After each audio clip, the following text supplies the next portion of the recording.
Bismillahirrahmanirrahim. Assalamualaikum warahmatullahi wabarakatuh. Perkenalkan, nama saya Repi Indriani. Saya dari kelompok 1.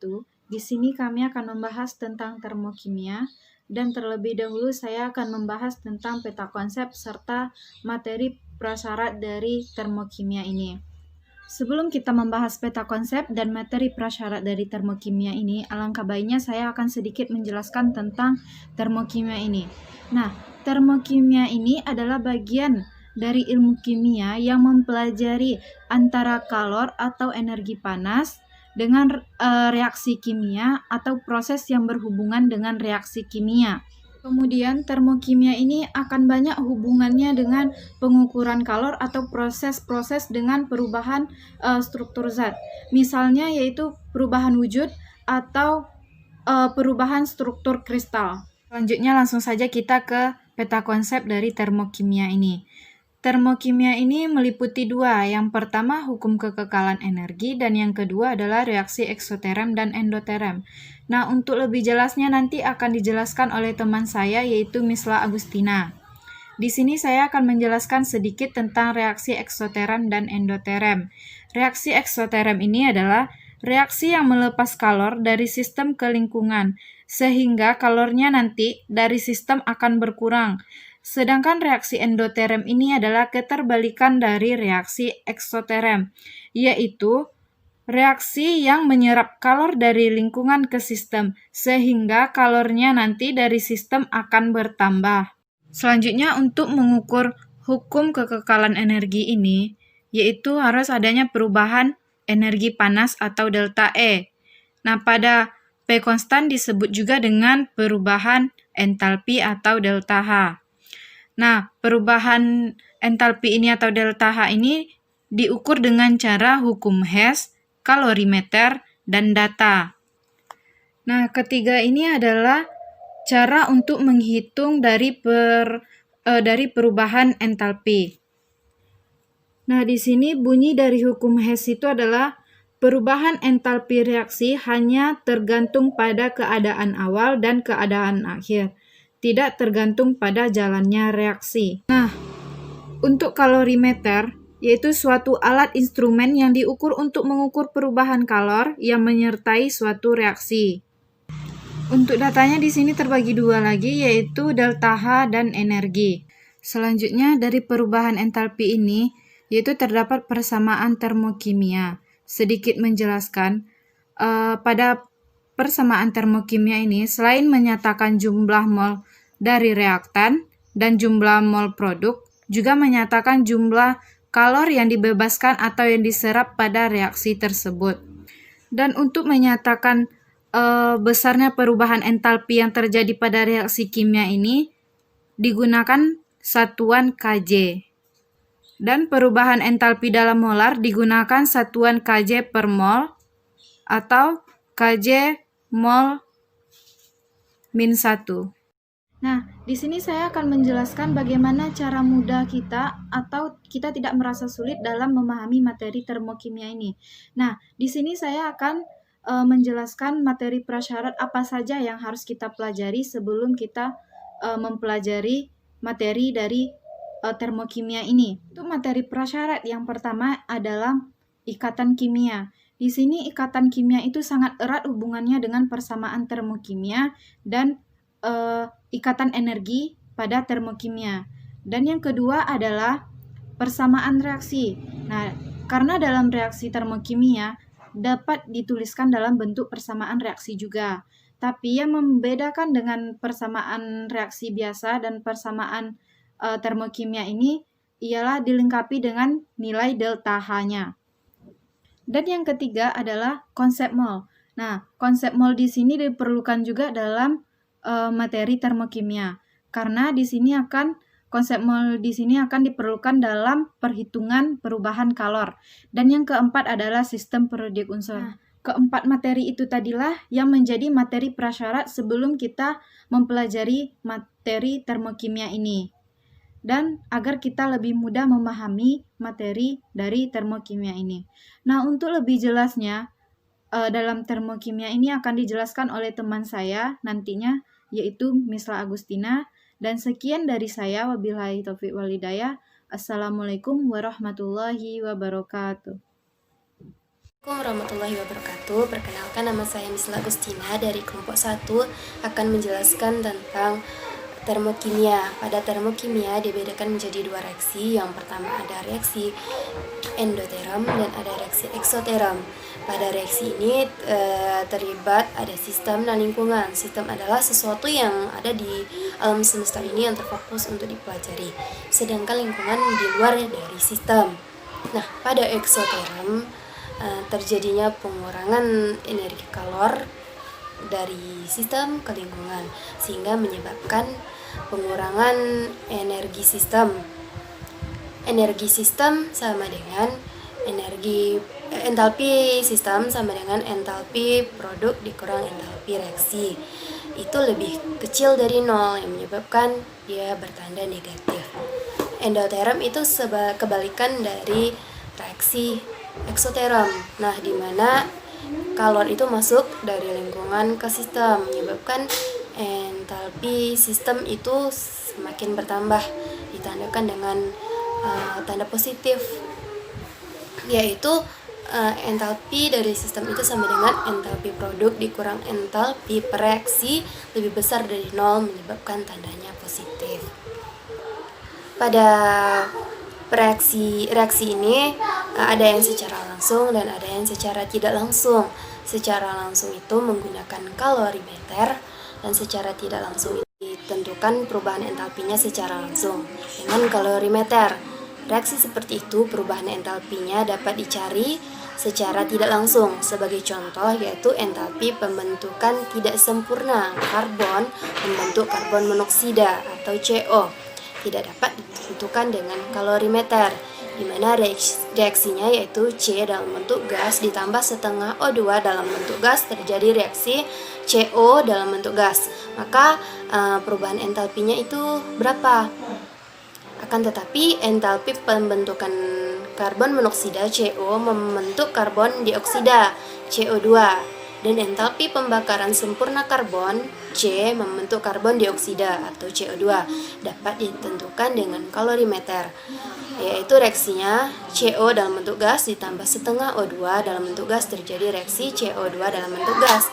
Nah, untuk perubahan entalpinya diketahui yaitu minus 283,0 kJ.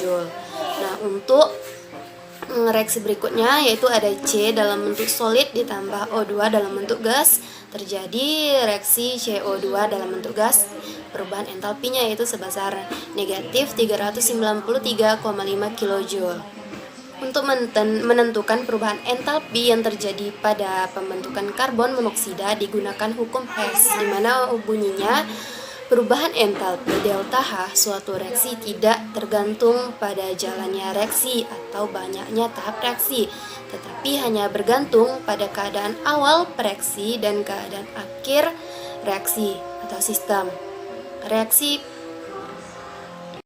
Warahmatullahi wabarakatuh. Perkenalkan, nama saya Misla Agustina dari kelompok 1 akan menjelaskan tentang termokimia. Pada termokimia dibedakan menjadi dua reaksi. Yang pertama ada reaksi endoterm dan ada reaksi eksoterm. Pada reaksi ini terlibat ada sistem dan lingkungan. Sistem adalah sesuatu yang ada di alam semesta ini yang terfokus untuk dipelajari. Sedangkan lingkungan di luar dari sistem. Nah, pada eksoterm terjadinya pengurangan energi kalor dari sistem ke lingkungan sehingga menyebabkan pengurangan energi sistem. Energi sistem sama dengan entalpi sistem sama dengan entalpi produk dikurang entalpi reaksi. Itu lebih kecil dari 0 yang menyebabkan dia bertanda negatif. Endoterm itu kebalikan dari reaksi eksoterm.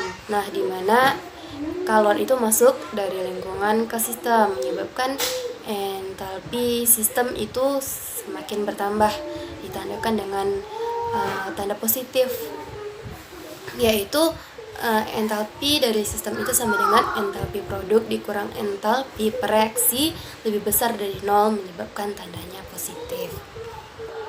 Pada reaksi ini Ada yang secara langsung dan ada yang secara tidak langsung. Secara langsung itu menggunakan kalorimeter dan secara tidak langsung itu termokimia. Ada beberapa jenis persamaan termokimia sesuai dengan jenis reaksinya. Yang pertama itu ada entalpi kalor pembentukan standar yang diketandai dengan delta H F standar. Nah, F itu merupakan formation atau pembentukan. Yang kedua itu ada entalpi penguraian standar ditandai dengan delta HD standar. D itu yaitu deposition. Yang ketiga itu ada entalpi pembakaran standar ditandai dengan delta HC standar. C itu merupakan combustion. Yang keempat itu ada entalpi pengatoman standar. Dan yang kelima ada entalpi pelarutan standar ditandai dengan perubahan atau delta HS standar. S itu merupakan solubility.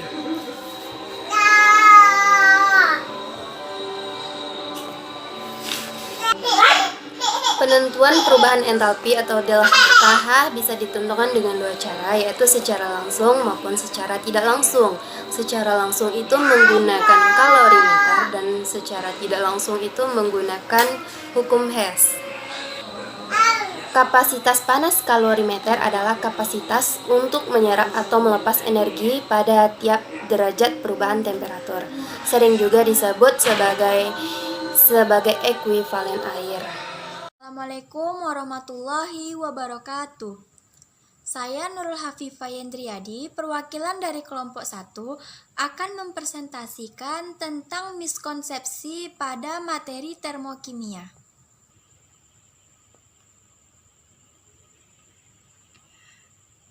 Di sini saya akan mempresentasikan miskonsepsi pada materi termokimia dalam bentuk contoh soal.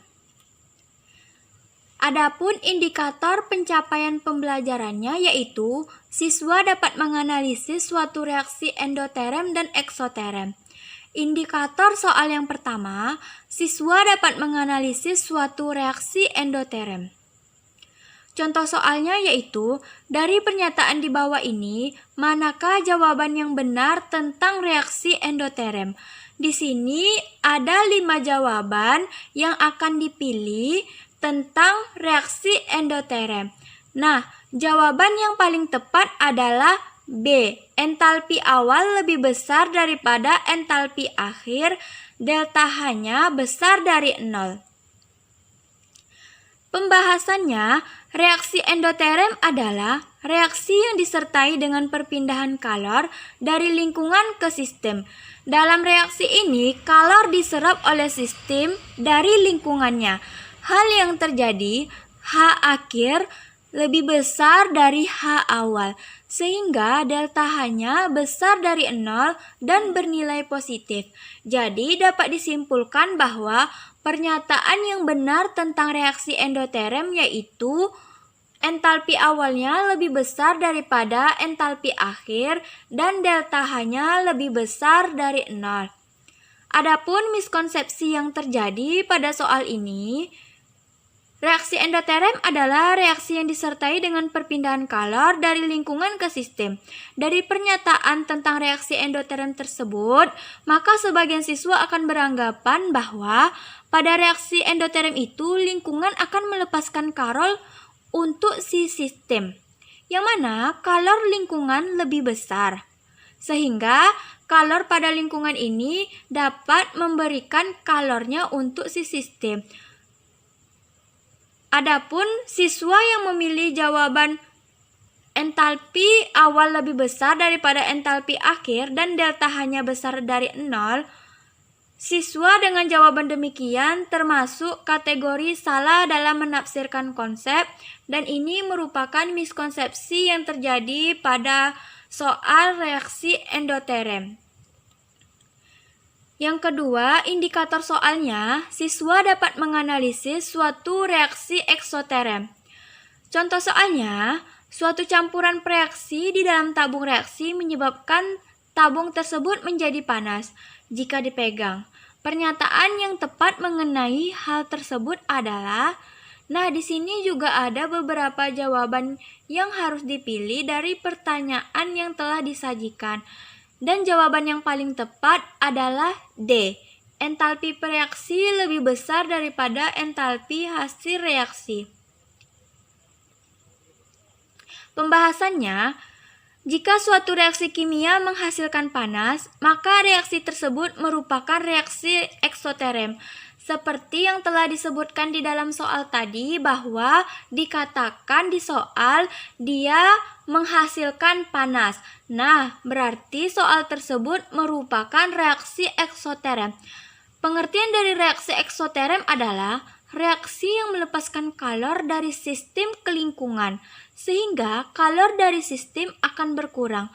Pada reaksi eksoterm, entalpi reaksi bernilai negatif, dan jawaban yang paling tepat adalah entalpi reaksi lebih besar daripada entalpi hasil reaksi.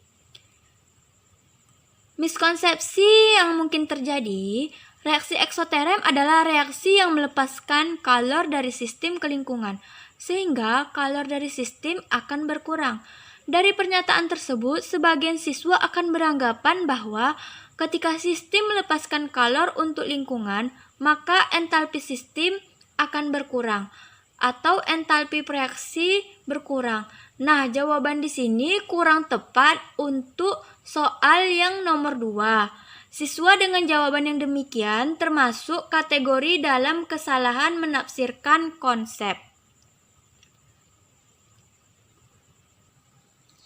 Sekian yang dapat kami sampaikan. Semoga apa yang kami sampaikan dapat bermanfaat bagi kita semua. Lebih dan kurang kami mohon maaf karena di sini kami juga masih belajar. Wabillahi taufik walhidayah. Wassalamualaikum warahmatullahi wabarakatuh.